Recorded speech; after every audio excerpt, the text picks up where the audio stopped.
Hey, what's up everybody, it's just Charles and welcome you guys to another episode of the Dreamerspro Show, where we cover everything from sports, hot topics, classic debates, entertainment, and where we give you guys a fresh perspective on things and how we see them. And today we have a pretty interesting episode for you guys that we definitely want you guys to stick around for, so please make sure you go ahead and like the video and subscribe to the channel. Now, as you all know, one of the biggest things that has been happening in the NBA in the last maybe 15, 17 years has been kind of the resurgence of super teams, right? Super teams have been a big thing, and as well as player movement, right? Player movement has been a really big thing, and it really took off in 2011 when, you know, one of the biggest players in the world at the time, LeBron James, decided to, you know, leave his Cleveland Cavaliers team to go join the Miami Heat with Dwayne Wade and Chris Bosh. That was an earth-shaking move when it happened, right? It was big, right? And that team, they believed themselves to be a team that would win at least 6-7 championships. At least that's what LeBron said. So subsequently after that, player movement became much more prevalent. And then you started, and the next big one, the really big one, was when Kevin Durant then decided to go join the Golden State Warriors. So it's something that's, you know, player movement and all of this stuff is something that's really prevalent in the NBA today, which brings me to Iman Shumpert, a former NBA player.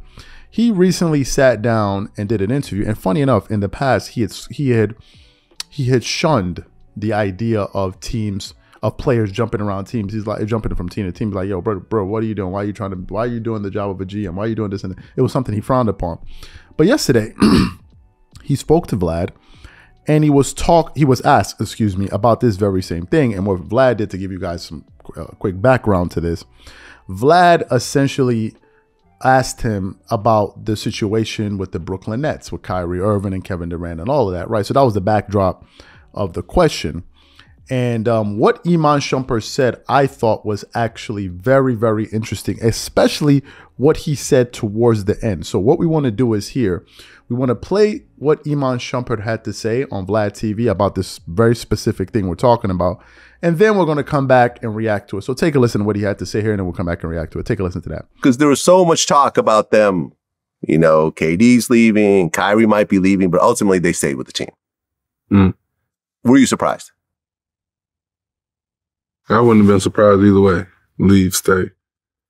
It's the new league. What do you mean? The new league is just more about people understand. I think the older generation kind of gave us the insight on how they should have processed a lot of things. Like they should have, like they stayed here, took less money trying to win, and then the owners will do something behind their back and they'll be stuck somewhere 5 years, can't win. Their best years are behind them.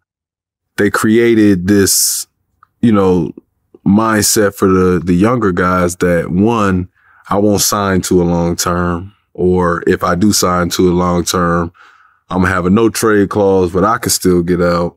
You know, it's just like the genius moves different now. And what was once looked at as, like we used to, like, to me, when they first started doing it, like, why y'all trading teams and doing all this? And then as you get older in the league, you start understanding, like, an owner will say the wrong thing to you, or they'll throw you under the bus for this or throw you under the bus for that. And then you start understanding guys' moves and their notion to protect themselves, protect their youth, protect the years that they could really attack a ring. So seeing a guy hop teams at this point, it's just like, bro, play ball. Because everybody doing it. It's fair now. Like, it was one thing for like one guy to do it, but now it's just like every year you see guys doing it. So as long as everybody on the same page and we not all sitting here trying to be loyal to one team and do that, if you want to hop teams, bro, go ahead. Like, you might lose hopping teams. You might lose and look goofy. So you heard what Iman had to say there, right? And by the way, that's a really cool name, Iman. But anyway, I want to talk about this thing from a double-edged sword type of perspective. Let's talk about the glory of it all, right? When forming super teams or player empowerment goes well, you know, it can end up being a good thing for certain people. I'll give you guys some examples of this. Think about the Boston Celtics big three.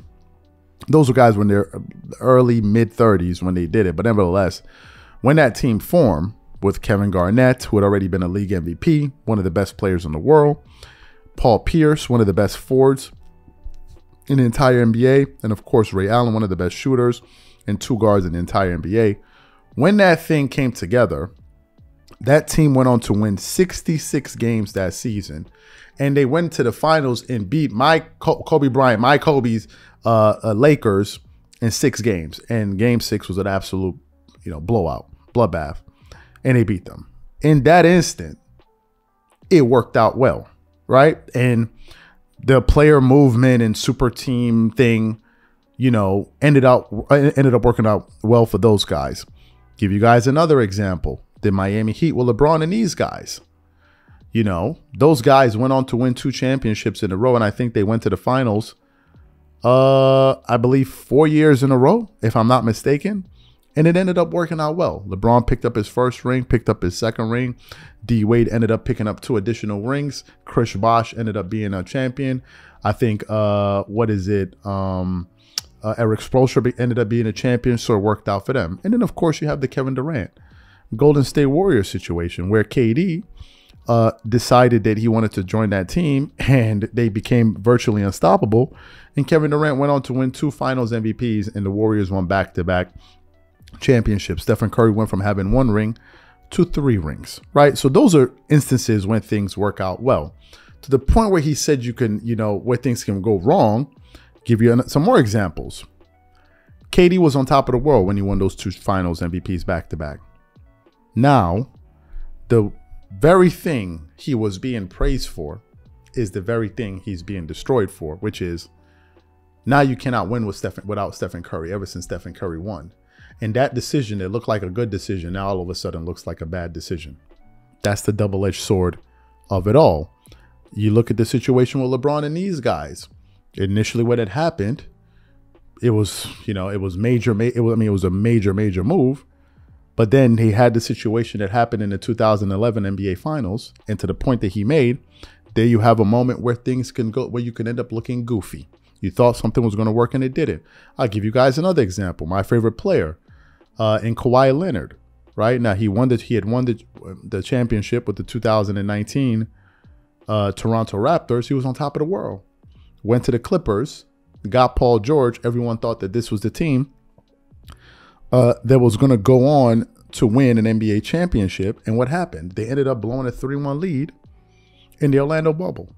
They were ridiculed for it. Subsequently, Paul George was called, Pandemic P and all of this stuff. So there was a double-edged sword to that as well.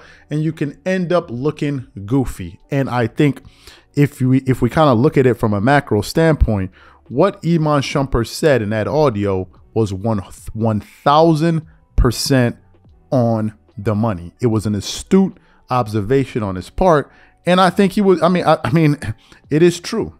And I think that's with everything. With everything that you feel like may work out, it can also fail, right? It can also fail. And I think he summarized that perfectly. So what I want to know from you guys is, what do you think about what Iman Shumpert had to say there? And what do you think about some of the things that I had to say in this audio, whatever in the show, whatever you guys think? Please leave your thoughts and comments in the comment section. We catch y'all on the next one. See you guys later. Peace.